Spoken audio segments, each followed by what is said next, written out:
Este programa descreve diversas cenas e não é recomendado. Se você tem problema de atenção e sente dificuldade de acompanhar as coisas que falam com você, confira a enciclopédia do caso em substack.com/casos duvidosos. Todas as pessoas aqui citadas tiveram seus nomes tirados de documentos. Caso algum dos citados sinta-se desconfortável, pedimos paciência.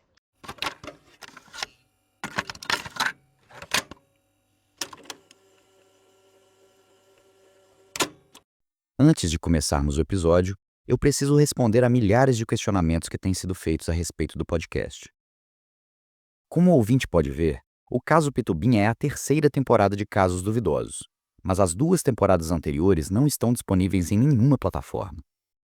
Tudo o que podemos dizer sobre elas é que são investigações com resultados estarrecedores e que atualmente estão em posse da ABIN e do Instituto Butantan. Minha equipe já está em negociações com os órgãos citados e, com sorte, em breve, o ouvinte terá acesso a ambas. Dito isso, som na caixa. No episódio anterior, eu fiz o unboxing do presente misterioso e vi pistas de que a história do Soca Fundo não estava resolvida. Uma delas era uma versão inacabada do filme Soca Fundo, Meu Querido, que incluía uma cena muito esquisita com a atriz Hilda Cavalieri. Minha pesquisa me mostrou como Pituba chegou aos anos 90, mas a partir de 92 não encontrei mais notícias do Soca Fundo.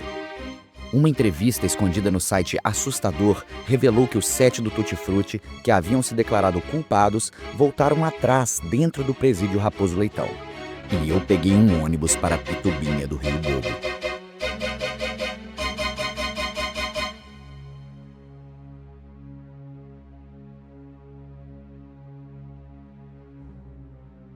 Eu sou Lucas Marçal e esse é o 9º episódio da nova temporada de Casos Duvidosos. Se você não ouviu os episódios anteriores, pare imediatamente, volte e ouça na ordem desde o primeiro. Às 6h30 da manhã de uma segunda-feira chuvosa, eu entrei num ônibus com destino a Pitubinha do Rio Bobo, deixando para trás um apartamento sem luz e meio burrito ainda gelado por dentro em cima da minha cama. Na minha mala, 2 mudas de roupa, um VHS de uma versão inacabada do filme Soca Fundo, Meu Querido, um clipping com matérias de uma revista alemã chamada Rode Lippenstift, fotos de um desconhecido com uma tatuagem tribal na lombar, fotos de Titi Fontinelli idosa em uma casa interiorana, e eu levei também um objetivo: desvendar de uma vez por todas o caso Soca Fundo. Ainda no ônibus, eu analisei as matérias da revista alemã. Infelizmente, ela estava toda em alemão, e eu não entendi nenhuma palavra. Mas vi que havia sempre uma mesma pessoa em diversas matérias. Um homem branco de cavanhaque castanho e cabelo peitudo. Esse homem aparecia numa matéria sobre yoga, em alguma coisa relativa a uma maratona e em diversas fotos se divertindo em bares e boates europeias. Os paletós com ombreira, mullets e coletes Bocchettini sugeriam uma atmosfera oitentista. Durante uma parada para comer um negocinho no grupo alimentício Augusto Liberato, eu observei com atenção os outros passageiros do ônibus. Gente simples, com rostos e corpos castigados pelo trabalho e usando trapos repugnantes. Já quase chegando em Pitubinha, eu passei por uma casa abandonada na beira da estrada, onde se podia ler um velho letreiro: Lanchonete da Cidinha. Antes da chegada à cidade, um episódio chamou minha atenção. Eu pude ver quando o motorista descobriu ter errado o caminho. Depois de uma série de curvas acentuadas numa estrada de terra, nos vimos subitamente diante de uma porteira. Tudo bem, o jeito era manobrar o ônibus e voltar à rodovia. Mas o que me estranhou foi que fomos escorraçados da porteira por 2 jagunços armados. Eles não usavam uniformes, apenas roupas simples de camponês, chapéus de palha, bigodes volumosos e gritavam muito, apontando suas carabinas para o motorista. O arranjo das árvores me impediu de entender direito o que havia no interior da propriedade, mas eu notei que, depois da entrada, vinha uma subidona. O motorista manobrou o automóvel assustado. Voltamos ao caminho certo e, alguns minutos depois, tal como o Fusca caindo aos pedaços dos minutos iniciais do filme Soca Fundo, Meu Querido, vencemos as árvores e vimos em plano aberto a famosa e ao mesmo tempo esquecida cidade de Pitubinha do Rio Bobo.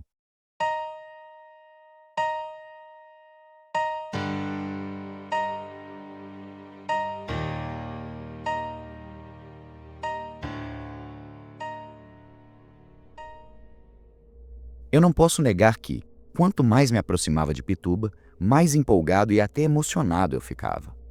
Querendo ou não, a cidade fez parte da minha infância e já havia voltado a fazer parte da minha vida há vários meses. Naquele momento, eu me senti como se parte de mim sempre tivesse morado lá. Quando entrei em Pituba, notei que pouca coisa havia mudado das fotos dos anos 80 para os dias de hoje. O século XXI parecia uma sugestão distante. O ônibus parou na nova rodoviária, na praça principal da cidade, e logo ao sair dele, eu vi a igreja de Santa Catita, reformada após o incêndio de 2001 que ceifou a vida da Beata Aljazira e pintada com um verde vivo que deu ao templo um ar de sacolão católico. Do outro lado da praça, eu vi o felizmente intocado bar Amigos de Melquisedeque, com seus alcoólatras tão amigáveis sorrindo, levantando seus copos para o nada e segurando o vomito no meio-fio. Ainda na praça, eu percebi que o meu sinal de internet estava horrível e que segurar o celular com o meu braço para o alto não ajudava. Depois de me hospedar na pousada Recanto do Tapaculo Preto, que na parede de sua recepção passou a ostentar fotos de hóspedes ilustres como Paulo Braguilha, Dudu de la Fonte, Litoca Moretti e JP de Cesare, eu voltei para o bar Amigos de Melquisedeque com o objetivo de conversar com os populares e descobrir alguma coisa. Eu poderia dizer que fiquei surpreso com a hospitalidade dos bêbados do bar naquela tarde ensolarada de segunda-feira, mas eu estaria mentindo. Eu já fui recebido assim na infância. Um cigarro branco, um torresmo de barriga, um copo de cerveja e um sorriso no rosto. Funcionou quando eu tinha 5 anos de idade e funcionou de novo aos 32. A primeira coisa que eu fiz depois de encostar a barriga no balcão foi perguntar se alguém podia ser o meu guia pela cidade durante a investigação. Antes que eu concluísse a minha frase, um dos bêbados assoviou forte olhando para fora do bar. Foi aí que eu vi um menino correndo em nossa direção. Um menino moreninho e mirrado, de longos cabelos lisos, grandes olhos verdejantes e dono de um sorriso travesso e cheio de vida. Era a figura de Judeuzinho. Judeuzinho e eu nos demos bem de cara. O menino tinha o mesmo espírito destemido que eu, e mesmo sem que eu dissesse exatamente pelo que eu procurava, ele se mostrou empolgado em ajudar, como quem embarca na maior aventura de sua vida. A segunda coisa que eu fiz no bar foi me enturmar e perguntar sobre os velhos habitantes, figurinhas carimbadas dessa história de décadas. Onde estariam os moradores de Pitubinha envolvidos no caso Soca Fundo hoje em dia? Enquanto eu observava o retrato do falecido Raimundo Nogueira, o Francesinha, na parede logo ao lado da mesa de sinuca, os fregueses se mostraram felizes em rememorar tempos distantes e me contar sobre o paradeiro dessas pessoas. A maioria daquelas que já eram adultas em 1986 viveram vidas desinteressantes e tiveram mortes absolutamente indignas de nota, como o vaqueiro Seromar Doli Duas, os agricultores Zequinha Fengler, Severino Schumacher e Murilo Morelenbaum, o assassino de aluguel Queijadinha, o boiadeiro McLaren e as irmãs sapateiras Célia e Cecília, as eternas Irmãs Bigode. Mas algumas das trajetórias desses personagens tão icônicos me pegaram de surpresa. O camponês Seu Bento teve sua prisão reduzida e saiu da cadeia no finalzinho de 1995. No ano seguinte, ele foi preso novamente por falso testemunho. Dessa vez, por afirmar ter visto a famosa criatura folclórica conhecida como Pisquila, fazendo bagunça e comendo tiquenitos da criançada de uma escola particular. Ele continua preso até hoje no presídio Raposo Leitão. Já o cadete Benedito se aposentou e abriu um boteco ao lado do bar Amigos de Melquisedeque. Quando o Benedito começou a vender cerveja levemente mais barata e levemente mais gelada que o tradicional ponto de Francesinha, o boteco dele levemente foi incendiado. Hoje, o imóvel é uma lan house que só permite jogar CS Condition Zero single player, devido a algum defeito na internet. Por sua vez, Cigano Chapuri, líder do pessoal das zoonoses de Pereirinha do Cuticute, entrou para a seita do professor Joãozinho do Lengo-Lengo, o reizinho de Realengo, o homem da cintura mais solta do Rio de Janeiro, e nunca mais foi visto. O agricultor Cicarelli Fernandes de Barros, o Cicica, ganhou na promoção da Batata da Onda e foi embora de Pitubinha em 1994. E teve também o menino Josias, aquele que foi pego pelo Soca Fundo enquanto lustrava a espiga de milho atrás da venda de pamonha da família. Josias caiu no golpe da falsa caravana para Aparecida do Norte em 1999 e foi parar em San José de Chiquitos, interior da Bolívia, com um mini crack no bolso e devendo R$7.000 ao pessoal da fronteira. Depois de umas boas 8 horas de papo com a galera e de uma saideira em homenagem à francesinha, eu tomei um café para assustar o álcool e voltei ao trabalho.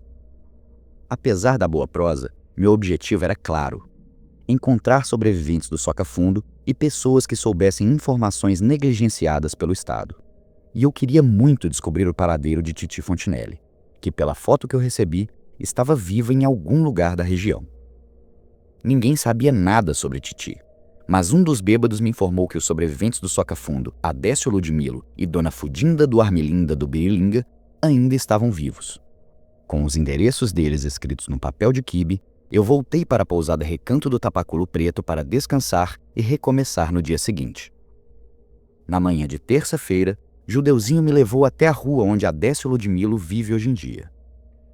Uma das moradoras da rua, uma idosa de cabelo acidentalmente roxo, perguntou quem eu era, e eu disse meu nome e por que procurava pelo menino de recados.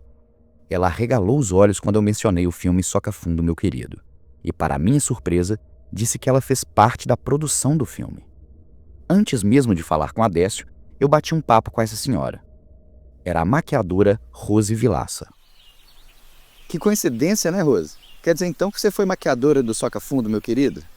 Fui, menino, faz muito tempo, mas eu já fui doidona do cinema. E como foi que isso aconteceu? Eu já era maquiadora aqui na cidade desde menina, né? Fazia muito casamento, muito velório. Às vezes o pessoal até economizava e eu fazia o velório e o casamento num evento só. Diferente. Você sabe como que é, né? A gente não pode ter medo de trabalho aqui, não. Aí um dia chegou esse pessoal do cinema precisando de uma pessoa para maquiar os artistas e me chamaram. E do que você se lembra das gravações? Ih, era uma loucura. Esse pessoal do cinema, né? Muito doidinho.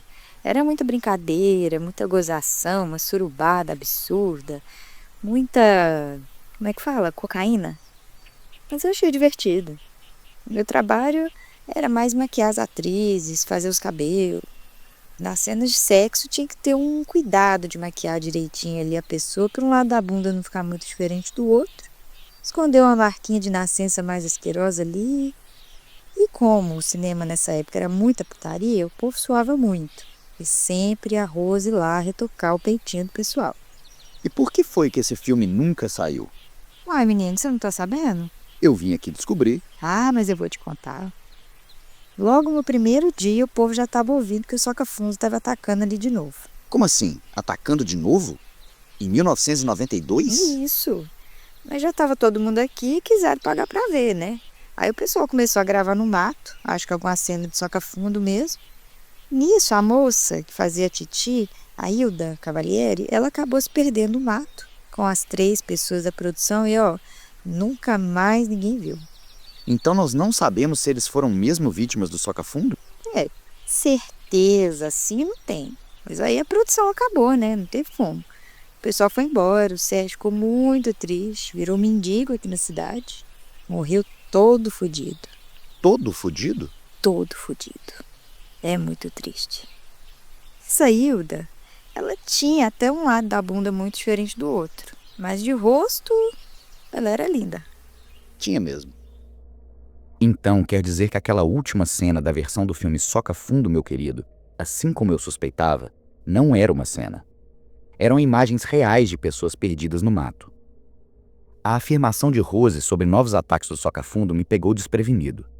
Afinal, aquilo teria sido 5 anos depois da condenação da organização criminosa que teoricamente estava por trás dos crimes. Mas outra coisa me deixou na dúvida. Ok, tivemos um desaparecimento de uma atriz que interrompeu as gravações do filme. Mas por que não saíram notícias sobre isso na mídia? Eu tentei procurar por notícias da época na internet, mas o meu sinal continuava horrível. Eu agradeci a participação de Rose e fui atrás de Adécio Ludmilo, guiado pelo garoto Judeuzinho. No início da tarde, eu bati palma diante de um casebre de paredes brancas cercado de inúmeros pés de cajus rasteiros, andirobas e ardibutobas. De lá de dentro saiu um homem de bigode e cabelos brancos. Era o menino de recados Adécio Ludmilo. 38 anos depois, Adécio já era um senhor. Ele se assustou quando eu disse o motivo da minha visita, mas aceitou um bate-papo com um cafezinho e biscoito maisena. E aí, Adécio? Agora é seu Adécio Ludmilo, né? Isso é coisa de velho. Eu hoje tenho mais de 50, né? Mas aqui dentro ainda bate um coração de menino. E como foi que a vida te tratou aí ao longo dos anos? Ah, é muito difícil, né, seu Lucas? Eu fui menino de recado muito tempo, até ali em 92, 93. Daí eu virei homem de recado. E aí com o passar do tempo, né, cabelo branco, a perna falha, e acabou que eu virei senhor de recado. E hoje tô para aposentar. Muito recado, né, Adécio? Muito recado. E dá pra tirar um dinheiro legal com recado? Ah, não é aquela coisa de fazer fortuna, não. Mas dá pra viver. Tem gente que dá sorte, né? Que nem o meu primo, Cirilo, que dava recado pra Coca-Cola. E ele deu sorte. Mas assim, no geral, assim, não é muito bom, não. Mas então, Adécio, como eu te falei, eu vim pra Pitubinha porque eu achei muito estranho o desfecho da história do Soca Funda. Nós tivemos condenados pelo crime que ainda estão presos, mas ainda existe essa suspeita de que o Soca Funda atacou de novo e por isso o filme nunca saiu, mas também nunca acharam a Hilda Cavalieri. Rapaz, isso é até complicado de falar. Porque não foi uma vez só, né? Não? Não, moço. Teve ataque de Soca Funda e foi muito ainda. Começou ali para 92, aí ele voltava, aparecia um pessoal tatuado faltando coisa no corpo, a polícia procurava, não dava em nada, daí parava um tempo. Depois voltava, pegava mais gente, e assim foi indo, né? Essa vida é muito sofrimento. Isso é muito estranho, Adécio. E a cidade não se indignou? Ah, a gente foi aprendendo a lida. É como se diz, coisa da vida. E quando foi que isso acabou? Uai, nunca. Ano passado ele pegou a Camilinha, que mora aqui do lado. Você me levaria até lá? Claro. Eu segui Adécio até a casa ao lado, a casa de Camilinha. Quem atendeu foi a irmã dela. Dia! Bom dia, Décio. Você tá bom? Bom, Dora, e você? Bom. E aquele trem tá parado que apareceu nas suas costas? Caiu, menina. Sangue de Jesus, que nojo. Graças a Deus. Camilinha tá aí, Dora? Camilinha não tá, não? Você quer deixar recado? Porra, quero demais. O que a gente fala com ela, Lucas? Vamos falar que você viu o negócio do Soca Funda na internet, depois você veio aqui falar comigo e aí você descobriu que... Demorou um Camilinha pouco mora aqui até do que lado. Adécio elaborasse o recado ideal para Camilinha. Depois disso, ele se ofereceu para me levar até o ponto no mato onde ele acredita ter sido atacado pelo Soca Funda nos anos 80. Eu disse a Judeuzinho que ele estava dispensado pelo resto do dia, mas o menino acabou nos seguindo, danado que só ele. Nós deixamos a cidade, atravessamos a ponte que corta o Rio Bobo e tomamos uma estradinha de terra logo depois da margem seguinte. Por volta das 4 da tarde, nós chegamos a um casebre abandonado. Então era aqui, Adécio? Mais pra lá, Mais pra lá? mais pra lá. Vem comigo, vamos lá. Aqui? Meio ali, ó. Onde? Ali? Pera aqui, toco. Daquele toco ali?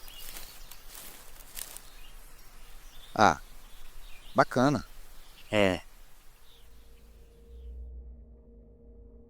Adécio me disse que aquele era um ponto onde os mascates faziam uma pausa em suas viagens para descansar e bater masturbação, ainda no tempo de Dom Pedro.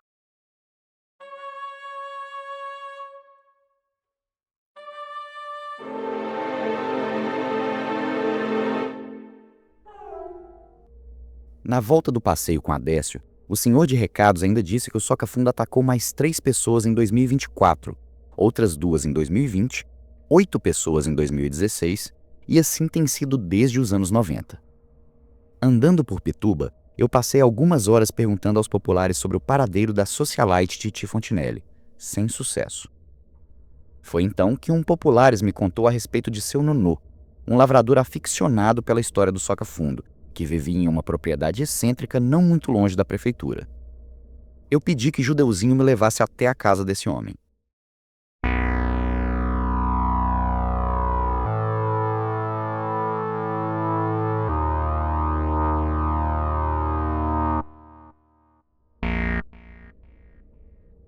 O lugar me impressionou.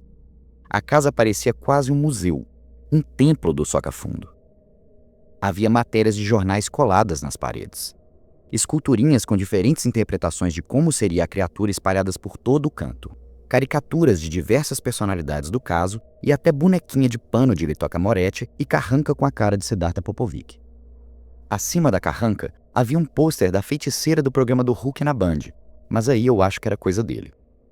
Eu estava empolgado, com a certeza de que seu nonô teria uma revelação sobre o caso. Então, seu Nonô, como é que é? Eu tenho uma revelação sobre o caso. Quer dizer, não sei, mas eu acho que eu tenho. Conta pra gente. Como é que pode ter tanta gente presa nesse caso e o Soca Fundo nunca ter parado de atacar definitivamente? Então, Lucão, tem uma suspeita aí que é minha também, que é a suspeita do holandês, né? Que história é essa?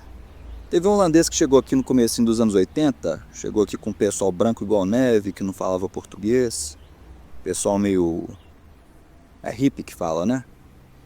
Esse povo que gosta de andar pelado no mato, conversar com bicho, ficar deslizando aquelas bolas de vidro na mão, botar o buraco da bunda pra tomar sol.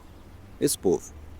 Daí, né, no Rio Bobo tem um sapo específico, que é o Ranaparva falaciarum, que também é conhecido como sapinho de artista ou como apitinho do Pink Floyd, que diz que se você lambe as costinhas dele debaixo da lua nova e chupa uma rodela de limão capeta, dá uma onda, sabe?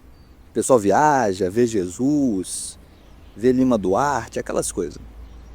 Diz que esse holandês específico deu a lambida nas costinhas do apitinho do Pink Floyd, mas foi na lua cheia, e era um sapo grande das costinhas mais largas assim. E aí o homem não voltou pra terra, foi nunca mais. Passou o resto da vida igual doido no Rio Bobo. Às vezes aparecia, assustava o pessoal e tal. E como era esse misterioso holandês? Eu era muito novo quando ele tava aqui, né?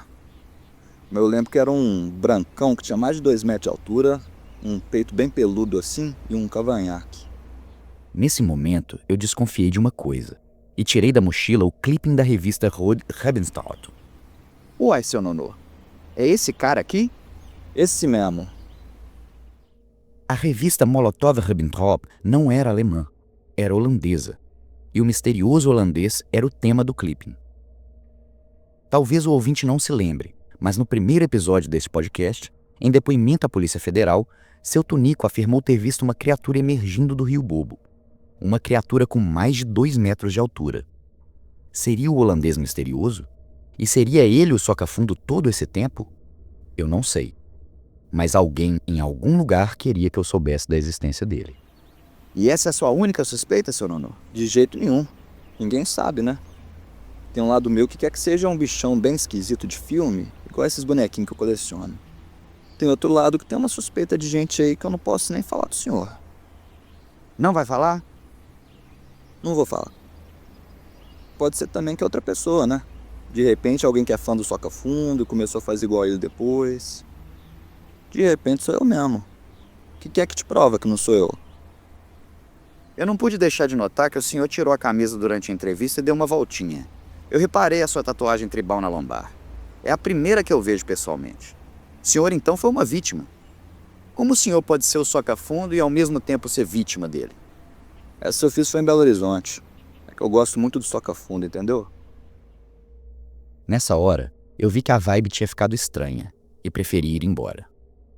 No dia seguinte, de manhã bem cedinho, ainda sem saber o paradeiro de Titi Fontinelli, eu fui até o endereço de Dona Fudinda do Armelinda do Birilinga, mais uma notória sobrevivente do Soca Fundo. Por volta das 8 da manhã, eu cheguei numa casinha simples na saída da cidade, cercada por imponentes murumbuçus arruaça, austeras mamicas de porca e majestosos bumbundaúbas de folhas verdejantes. De dentro da casinha, eu vi sair uma anciã frágil, pálida, prestes a se quebrar, se movimentando com dificuldades e ostentando um sorriso sincero ao me receber. Era Ivonete, neta de Dona Fudinda. Logo depois dela, eu vi sair aquela coisinha mirrada, seca, toda envergada e prestes a morrer. Era Jennifer, filha de Dona Fudinda.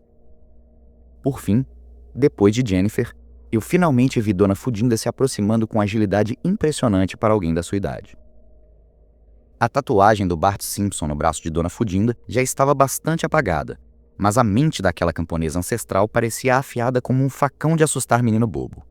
Ela me recebeu na mesa da varanda, ao lado da filha e da neta, e ali tivemos uma longa e agradável conversa tomando uma cerveja e fumando cigarro sem filtro. Aqui, eu preciso dar um recado importante. Dona Fudinda do Armilinda do Birilinga tinha 93 anos em 1986, quando ela foi entrevistada pela primeira vez sobre o caso Soca Fundo. Agora, em 2025, aos 132 anos, Dona Fudinda se expressa com um pouco de dificuldade. Eu tentei editar o som nos trechos em que a dicção de Dona Fudinda fica especialmente confusa, mas não sei se fui capaz de resolver o problema por completo. Por isso, eu conto com a compreensão do ouvinte. Então, Dona Fudinda, como eu disse, é um prazer conhecer uma mulher forte de tanta história aqui na comunidade de Pitubinha. Eu vim aqui conversar com a senhora sobre como foi sua experiência, o seu ataque do Soca Fundo, do qual a senhora, graças a Deus, sobreviveu.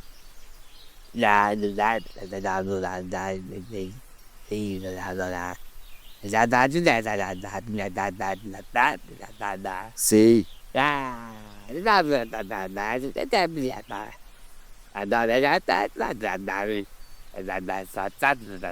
Isso foi quantas vezes? 7? E depois que a senhora acordou, como foi recomeçar a vida como sobrevivente do Soca Fundo e sem memória do ataque?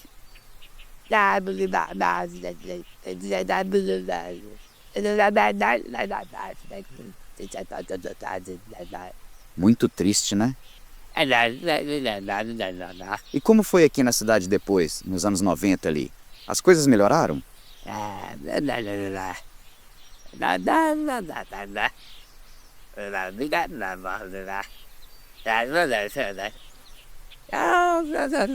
Mas daí vai pra panela ou cozinha só no limão mesmo? E o que mais a senhora pode me contar sobre a vida pitobense? O meu objetivo aqui era botar um ponto final numa história que já tinha acabado, mas parece que ela segue sendo escrita, né? O quê? Mentira. Mentira? Isso é inacreditável, Dona Fudinda. Eu peguei novamente o papel do quibe, anotei o endereço que Dona Fudinda ditou, agradeci pelo Nesquik e saí correndo dali. Horas depois, Judeuzinho e eu estaríamos frente a frente com a socialite Titi Fontinelli. No próximo episódio, eu descubro as revelações finais sobre a criatura que aterrorizou Pituba. E a cidade se debate diante de outras revelações ainda mais reveladoras. Aqui, no caso Pitubinha.